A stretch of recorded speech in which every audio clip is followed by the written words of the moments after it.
এক তরুণী আটক, ছাত্রদল নেতা খুন, থানার সামনে বিক্ষোভ। রাত 12:30টার দিকে বংশাল থানা ঘেরাও করে টায়ার জ্বালিয়ে বিক্ষোভ করেন শিক্ষার্থীরা। পুরান ঢাকার আরমানিটোলায় জগন্নাথ বিশ্ববিদ্যালয় শাখা ছাত্রদলের এক নেতা খুন হয়েছে। নিহত মোহাম্মদ জুবায়ের হোসেন জগন্নাথ বিশ্ববিদ্যালয়ে 2019-20 শিক্ষাবর্ষের পরিসংখ্যান বিভাগের শিক্ষার্থী ছিলেন। তিনি ছাত্রদলের জগন্নাথ বিশ্ববিদ্যালয় শাখার আহ্বায়ক কমিটির সদস্য ছিলেন।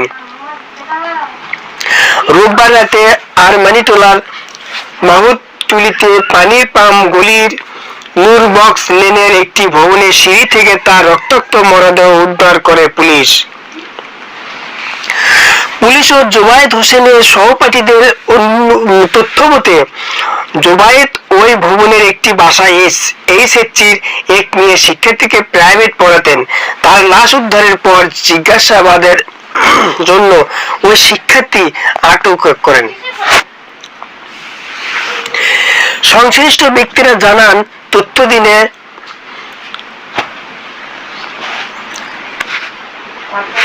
জুবায়েত রোববার সন্ধ্যায় পড়াতে যান। পরে স্থানীয় লোকজন 6 তলা বিশিষ্ট ওই ভবনের 3য় তলার সিঁড়িতে রক্তাক্ত অবস্থায় তাকে পড়ে থাকতে দেখেন। তার গলায় ছুরিকাঘাতের চিহ্ন রয়েছে। তার গায়ে জগন্নাথ বিশ্ববিদ্যালয়ের লোগো সংবলিত জার্সি ছিল, সেখানে তার নামও লেখা ছিল। এটি দেখে লোকজন বিশ্ববিদ্যালয়ে ফোন দেন। খবর পেয়ে ছাত্রদলের নেতা কর্মীদের পাশাপাশি সাধারণ শিক্ষার্থীরাও সেখানে উপস্থিত হন। ফরেনসিক টিম আসার পর রাত 11টার দিকে জুবায়েদের মরদেহ মিটফোর্ড হাসপাতালে স্যার সলিমুল্লাহ মেডিকেল কলেজ নিয়ে যায় পুলিশ।